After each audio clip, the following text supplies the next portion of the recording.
Много лет тому назад как-то на Царицыном острове срезали розы.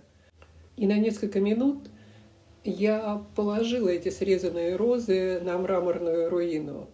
Вышла фотосессия.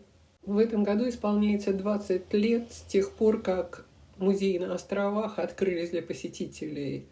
И этот сюжет к юбилею.